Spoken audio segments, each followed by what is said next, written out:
asalaamaaleykum Sénégal asalaamaaleykum la umma islamiya asalaamaaleykum ci képp kuy wuyoo ashhadu an la ilaha illallah wa ashhadu anna muhammadu rasulillah mbokki Sénégal caggal salminago ko yidde tintinde on hono Jaba Bal talibé bayo talibé Maulana Cheikh Ali Ibrahima talibé mo ganduɗa kanko woni le président de l'association pour la paix Jam et Kissal en plus o woni un grand promoteur de l'islam omo rokko yimɓeɓe aadi le samedi 11 mai inchallah ci 24e édition gammu bu muy amal chaque année ren nag nee na jàpp nañ ko le samedi 11 mai gammu ba mu ngi am fale ci fi nga xam ni mooy Cange Jaxaar ca Daxara Jolof maanaam badde bandiraɓe Daara Jolof bandiraɓe Cange Jaxaar mba on parie on événement islamique un événement riche en envergure et riche en islam bandiraɓe sikilaɓe événement o ko ni o lelori maanaam programme bi nii la tëddee nee nañu 15h30 ba 16h30 dañuy demal alquranil karim ñu jàng ca ay téere yu bëri ɓiɓɓe nginne ɗum ko silki alquranil karim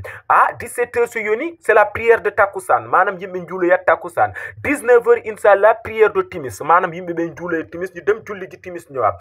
21h30 ba 2h30 inchallah dañuy amal gammu ñu fas yéene waxtaan ci ndundum Seydina Muhammadu ya rasulillah yimɓe jahat gammu yimɓe njuuro e nelaɗo Allah yimɓe jimo e nelaɗo Allah sallallahu alayhi wa sallam taw yuɓɓinto on gammu ko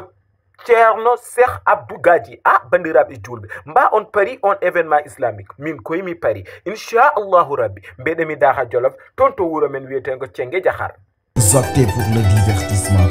Bienvenue dans les fréquences de SN5 TV, la télé autrement, la télé 100% culturelle, la culture au diapason des 5 horizons du monde.